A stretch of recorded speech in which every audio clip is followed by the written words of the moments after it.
Hello all. इस lecture में हम लोग पढ़ेंगे जे कपलिंग का इंट्रोडक्शन। बेसिकली जे कपलिंग होता क्या है।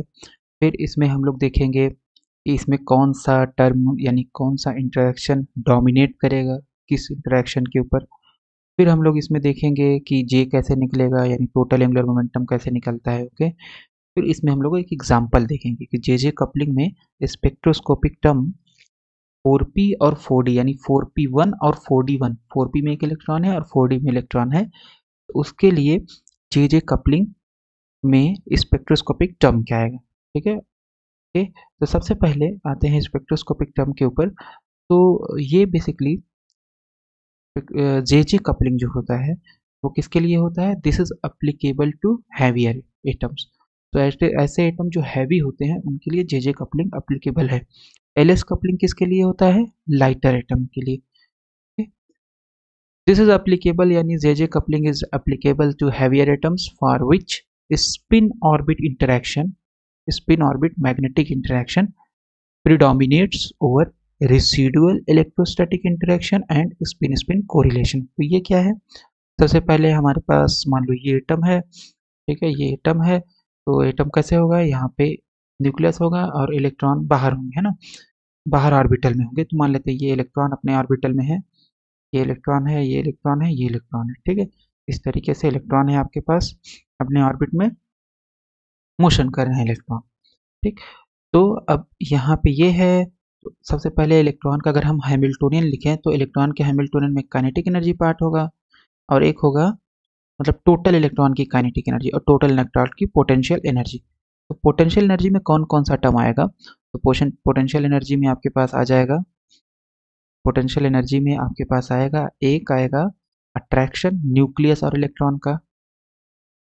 ठीक है, अट्रैक्शन इसका न्यूक्लियस, न्यूक्लियस प्लस इलेक्ट्रॉन्स यानी न्यूक्लियस है पॉजिटिव चार्ज, इलेक्ट्रॉन है नेगेटिव चार्ज। तो न्यूक्लियस और इलेक्ट्रॉन के बीच में कैसा फोर्स लगेगा, वो होगा फोर्स ऑफ अट्रैक्शन यानी कूलम्बिक फोर्स लगता है ना। ओके। दूसरा इलेक्ट्रॉन इलेक्ट्रॉन के बीच में रिपल्सन लगेगा, इलेक्ट्रॉन इलेक्ट्रॉन के बीच में कैसा फोर्स लगेगा, रिपल्शन, इलेक्ट्रॉन्स प्लस इलेक्ट्रॉन्स। ठीक है, और इसी रिपल्सन फोर्स को बोला जाता है रिसीडुअल इंटरेक्शन, रिसीडुअल इंटरेक्शन। ओके। तो रिपल्शन रिपल्शन जो होता है इलेक्ट्रॉन के बीच में, इसी को बोला जाता है रिसीडुअल इंटरेक्शन। फिर हमारे पास है spin spin correlation. Spin spin correlation क्या है कि अगर इलेक्ट्रॉन पैरेलल स्पिन के हैं, पैरेलल स्पिन के हैं तो वो एक दूसरे को रिपेल करेंगे। और अगर इलेक्ट्रॉन एंटी पैरेलल स्पिन के हैं, मतलब अगर एक का स्पिन प्लस हाफ दूसरे का माइनस हाफ है, तो वो एक दूसरे को अट्रैक्ट करेंगे। ठीक है। सो अगर स्पिन हाफ है या स्पिन डाउन डाउन है तो ये एक दूसरे को रिपेल करेंगे। ठीक है। और अगर आपके पास एक का स्पिन अप है एक का डाउन है, या एक का डाउन है एक का अप है, ये एक दूसरे को अट्रैक्ट करते हैं। इसी को बोला जाता है स्पिन स्पिन कोरिलेशन। फिर हमारे पास होता है spin orbit magnetic interaction. Spin orbit magnetic interaction क्या होता है, ये आपका basically spin orbit magnetic interaction, तो ये बेसिकली है क्या, हम लोगों ने पढ़ रखा है प्रीवियस लेक्चर में, स्पिन ऑर्बिट इंटरेक्शन वही है ना, पूरे इलेक्ट्रॉन का स्पिन ऑर्बिट मैग्नेटिक इंटरेक्शन तो वो होगा। तो स्पिन ऑर्बिट इंटरेक्शन क्या होता है तो उसको भी देख लेते हैं। सपोज हमारे पास ये न्यूक्लियस है, तो अगर एक इलेक्ट्रॉन लेंगे तो ये इलेक्ट्रॉन जो होगा न्यूक्लियस के चारों ओर चक्कर लगाएगा। तो इलेक्ट्रॉन न्यूक्लियस के चारों ओर एक तो ऐसे मोशन करेगा, और मान लो अगर ये इलेक्ट्रॉन है तो इलेक्ट्रॉन से जो एक्सिस पास कर रही है उसके अबाउट ऐसे रोटेट करेगा। ठीक है, फिर इलेक्ट्रॉन ये रोटेट करते करते यहाँ आएगा और इसके अबाउट ये रोटेट करेगा जो इलेक्ट्रॉन से एक्सिस पास कर रही है। तो इलेक्ट्रॉन के पास ऑर्बिटल मोशन हो गया और प्लस इलेक्ट्रॉन के पास स्पिन मोशन हो गया। ठीक है, ऑर्बिटल मोशन है तो एंगुलर मोमेंटम होगा, स्पिन मोशन है तो स्पिन एंगुलर मोमेंटम होगा। ऑर्बिटल मोशन है तो orbital angular orbital magnetic moment होगा म्यू, और स्पिन मोशन है तो स्पिन मैग्नेटिक मोमेंट होगा म्यू एस। तो क्योंकि इलेक्ट्रॉन चार्ज पार्टिकल है और ऑर्बिट में मूव कर रहा है तो इसका मतलब ये मैग्नेटिक फील्ड जनरेट करेगा, जिसको हम लोग बोलते हैं ऑर्बिटल मोशन के कारण इंटरनल मैग्नेटिक फील्ड जनरेट करेगा इलेक्ट्रॉन। और ये जो इंटरनल मैग्नेटिक फील्ड है ये जाकर के किससे इंटरेक्ट करेगा, ये इंटरेक्ट करेगा म्यू एस से। इसी को बोला जाता है स्पिन ऑर्बिट इंटरेक्शन। इलेक्ट्रॉन का स्पिन ऑर्बिट इंटरेक्शन क्या होता है?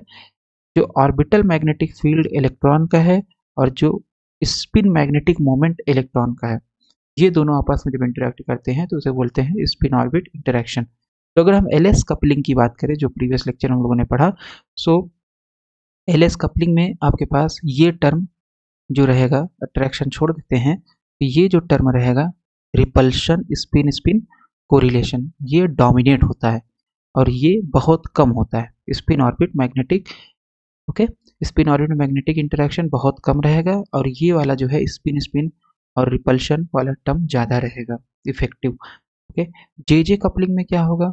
जे कपलिंग की अगर बात की जाए तो उसमें ये वाला टर्म डोमिनेट करेगा, ठीक है, ये स्पिन ऑर्बिट डोमिनेट करेगा और ये वाला टर्म लीस्ट इफेक्टिव होगा, ठीक है। तो ये डोमिनेट करेगा स्पिन ऑर्बिट। तो अगर ये डोमिनेट करेगा तो इसका मतलब है कि इलेक्ट्रॉन का जो एंगुलर मोमेंटम है एल, एजीमुथल क्वांटम नंबर, और इलेक्ट्रॉन का जो स्पिन क्वांटम नंबर है एस, क्योंकि स्पिन ऑर्बिट में इंटरेक्शन ज़्यादा है तो ये कपल्ड होकर के जे देंगे आपको, जो कि होगा L minus S and L plus S, L minus S to L plus S, है ना। इस ये होता है आपका जे, निकालना पड़ेगा हमें। लेकिन अगर यही हम बात करते एलएस कपलिंग में, तो एलएस कपलिंग में जे नहीं निकलता है। एलएस कपलिंग में क्योंकि स्पिन स्पिन कोरिलेशन ज़्यादा होता है तो वहाँ पे हम लोग कैपिटल एल निकालते हैं। कैपिटल एल मतलब L one minus L two to L one plus L two निकालते, और फिर हम लोग निकालते capital S, S one minus S two to S one plus S two, ठीक है। तो क्योंकि ये जे कपलिंग है, स्पिन ऑर्बिट मैग्नेटिक इंटरेक्शन ज़्यादा इफेक्टिव है, तो हमें स्पिन और एंगुलर मोमेंटम ये पहले ही कपल्ड हो जाएंगे। ये वाले क्वांटम नंबर अब वैलिड ही नहीं रहेंगे। ये केवल वैलिड है किसमें? ये वैलिड है आपका केवल एलएस कपलिंग में, ठीक है। तो जे कपलिंग की अगर बात करें तो इलेक्ट्रॉन का एल और इलेक्ट्रॉन का एस कपल्ड होकर के जे दे देगा। वहाँ पे आपको ये कैपिटल एल कैपिटल एस नहीं मिलेगा, ये केवल मिलेगा एलएस कपलिंग में। और फिर ये जे कंबाइन होकर के आपको टोटल एंगुलर मोमेंटम देगा, जो कि होगा J1 minus J2 to J1 plus J2, ठीक है। ये हम लोग प्रोसेस फॉलो करेंगे स्पेक्ट्रोस्कोपिक टर्म निकालने के लिए या जे निकालने के लिए, ओके। तो ठीक है, तो ये एक बेसिक इंट्रोडक्शन हो गया कि आपके पास जे कपलिंग में कौन सा इफेक्टिव होता है, स्पिन ऑर्बिट मैग्नेटिक इंटरेक्शन, और लीस्ट इफेक्टिव रहेगा रिसीडुअल spin spin correlation energy.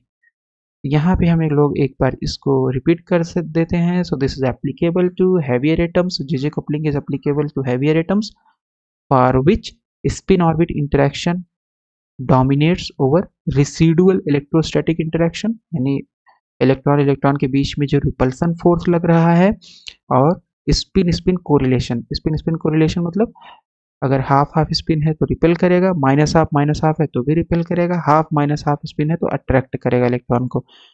The interaction between orbital and spin magnetic momenta of a single electron is much greater than the interaction between orbital momenta of different electron. तो इसका कहने का मतलब वही है कि एक इलेक्ट्रॉन का जो ऑर्बिटल एंगुलर मोमेंटम है और स्पिन एंगुलर मोमेंटम है एक इलेक्ट्रॉन का, वो पहले कपल्ड होकर के जे दे देगा, ठीक है।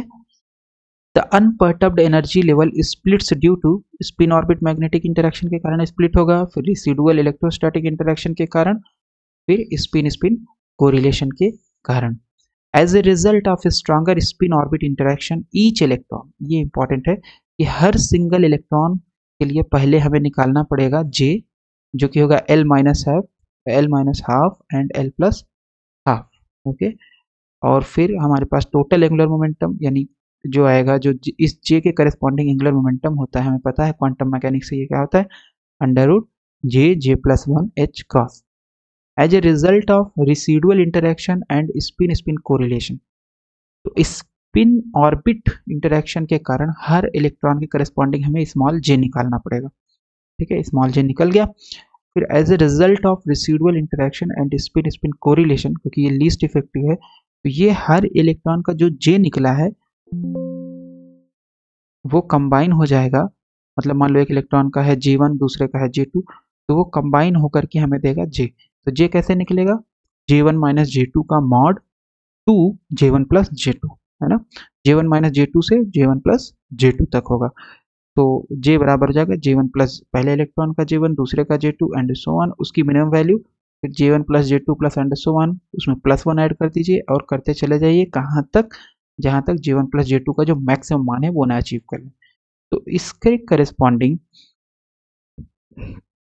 हमारे पास ये एक्चुअल में हम लोग निकाल लेंगे, इसके करेस्पॉन्डिंग जो टोटल जी होगा उसके करेस्पॉन्डिंग टोटल एंगुलर मोमेंटम होगा, जो कि आपके पास इस तरीके से आएगा J+1 H cross the level corresponding to all electrons having their smaller J values being lowest. तो सबसे लोवेस्ट कौन सा होगा, जिसके लिए J की वैल्यू सबसे स्मॉल होगी। ठीक है, तो अब हम लोग इसमें एक एग्जांपल देख लेते हैं अच्छे से समझने के लिए। तो सपोज हमारे पास 4p और 4d इलेक्ट्रॉन है। ठीक है, तो 4p और 4d इलेक्ट्रॉन है, तो इसके लिए हम लोग कैलकुलेट करना चाहते हैं जे कपलिंग में कि इसके लिए स्पेक्ट्रोस्कोपिक टर्म क्या होगा। ठीक है, सो 4p है, 4d इलेक्ट्रॉन है। ओके, तो सबसे पहले L1 कितना हो जाएगा, यहाँ पे एक इलेक्ट्रॉन है, एक इलेक्ट्रॉन यहाँ पे, तो p है, p में एक इलेक्ट्रॉन है, तो इसका मतलब L1 हो जाएगा 1, और L2 कितना हो जाएगा, L2 मतलब d में इलेक्ट्रॉन है, तो ये हो जाएगा दूसरे इलेक्ट्रॉन का 2। स्पिन पहले इलेक्ट्रॉन का भी हाफ होगा, दूसरे का भी हाफ होगा, क्योंकि यहाँ पे इलेक्ट्रॉन है, तो इलेक्ट्रॉन की स्पिन हाफ ही होती है। ओके, तो अब L1 और S1 स्पिन ऑर्बिट इंटरेक्शन के कारण पहले कंबाइन हो जाएंगे, तो यानी L1 minus S1 to L1 plus S1।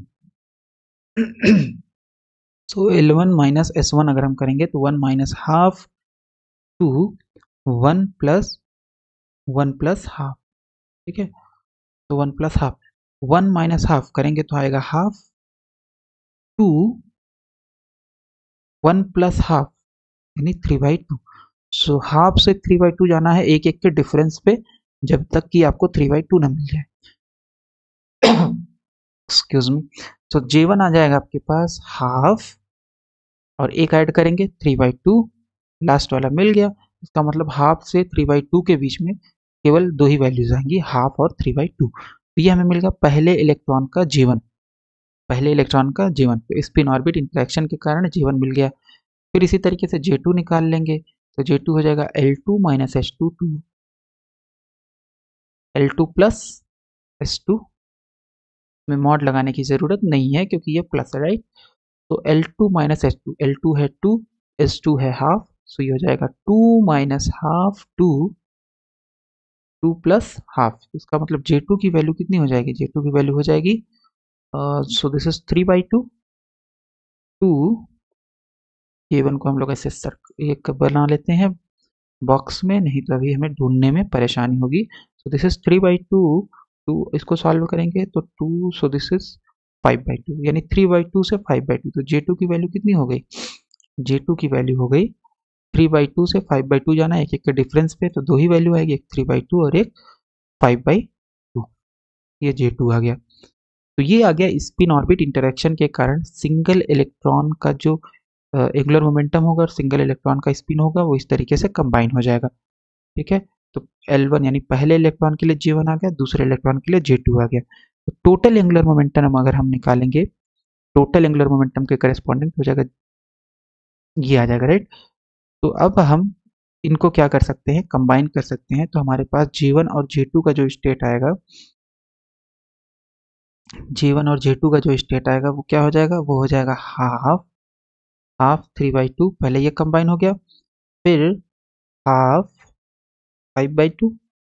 ठीक है, फिर 3/2 पहले हाफ रहेगा 3/2 के साथ और 5/2 के साथ कंबाइन हो गया, फिर 3/2 के साथ और 3/2 5/2 के साथ कंबाइन हो गया। तो इसके लिए अब हमें J कैलकुलेट करना है। तो J हमारे पास हो जाएगा हाफ, तो सबसे पहले इसको घटाओ, सो हाफ माइनस 3/2, तो यहाँ पे करते चलते हैं, हाफ माइनस 3/2 कितना हो जाएगा, ये आपके पास आ जाएगा, तो दिस इज 1 माइनस 3/2 यानी -2 हो जाएगा, यानी -1, क्योंकि हम मॉड लेते हैं, है ना। तो J1 minus J2 to J1 plus J की वैल्यू कितनी होती है, इसकी ज़रूरत अब हमें है नहीं, इसको हम हटा देते हैं।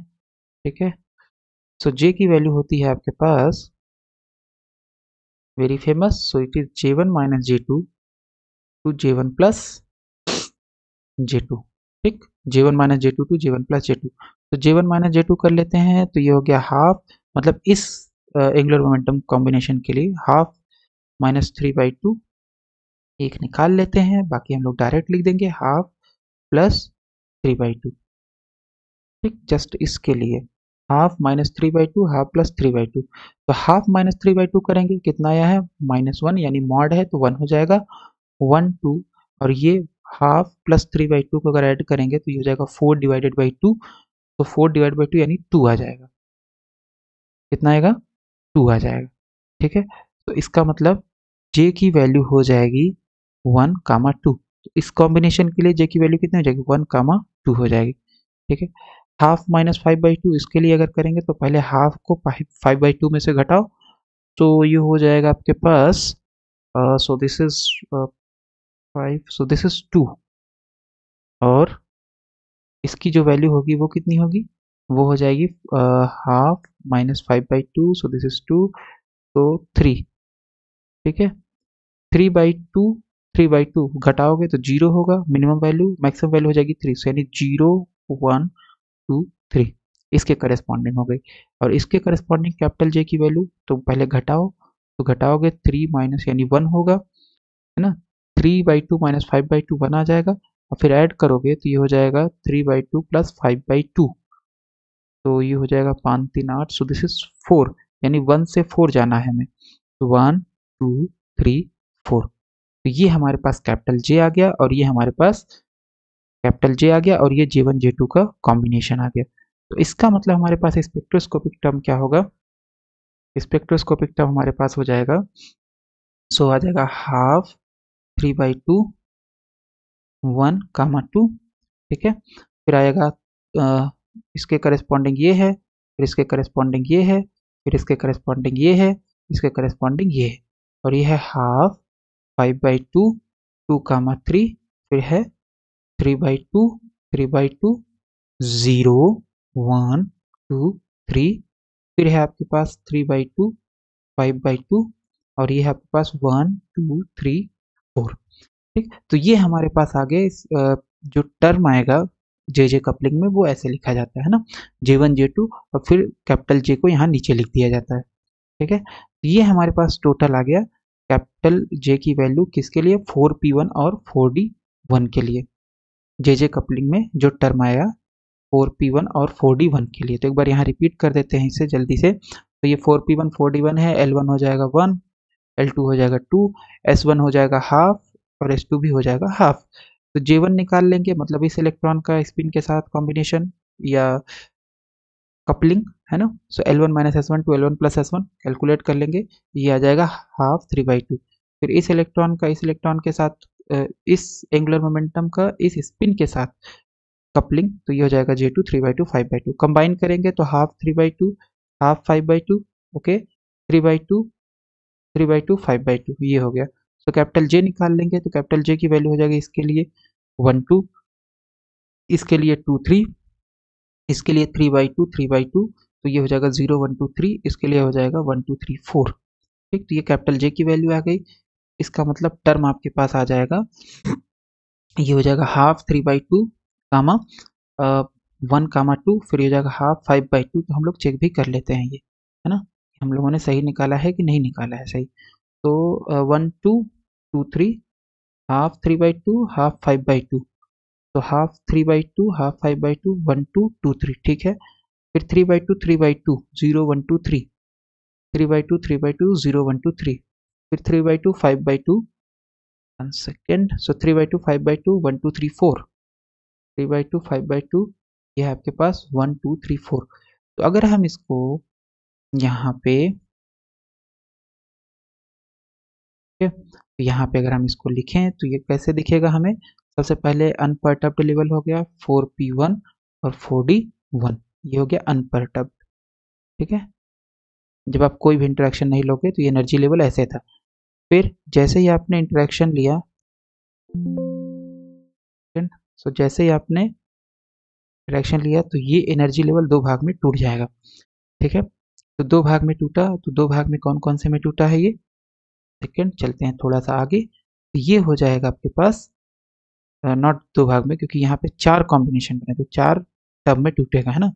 हाफ 3/2, तो जिसके जे की वैल्यू सबसे लोवेस्ट होगी तो हाफ 3/2 नीचे लाई करेगा, फिर उसके नीचे हाफ 5/2, फिर उसके ऊपर हाफ 5/2 सॉरी, फिर उसके ऊपर 3/2 3/2, फिर उसके ऊपर 3/2 5/2। तो ये आपके पास आ जाएगा सबसे नीचे यहाँ पे हम लोग।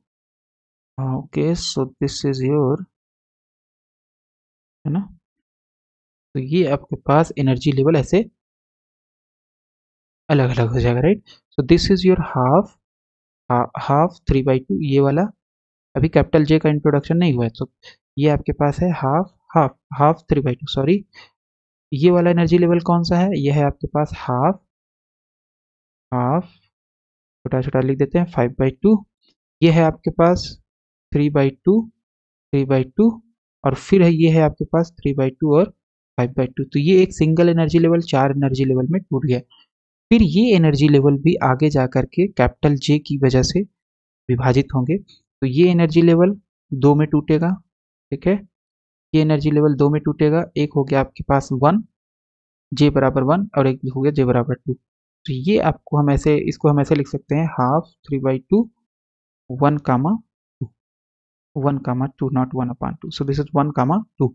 ये आ गया, दो एनर्जी लेवल में टूट गया।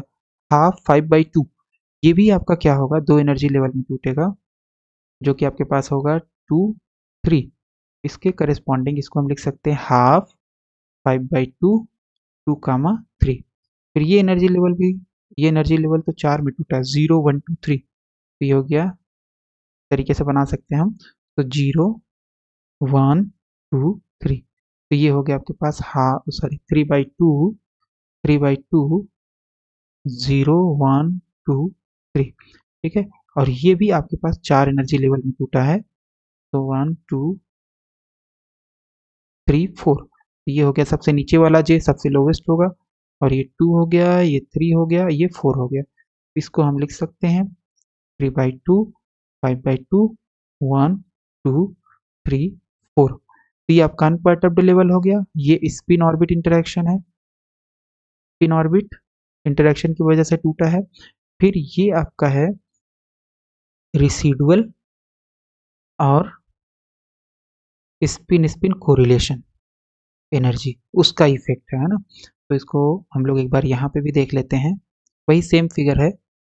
सो ये है आपके पास, ये 4p4d है, सबसे पहले ये टूटेगा इस तरीके से, चार एनर्जी लेवल में टूटेगा due to spin orbit interaction, ठीक है।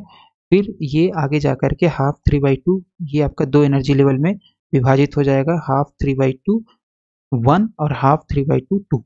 फिर ये भी दो एनर्जी लेवल में विभाजित होगा, हाफ 5/2 2 3, हाफ 5/2 हाफ 5/2 2, है ना। जस्ट ये 2 है तो इसका मतलब यहाँ पे दो वैल्यूज है, तो हाफ 5/2 2, और ये जगह हाफ 5/2 3।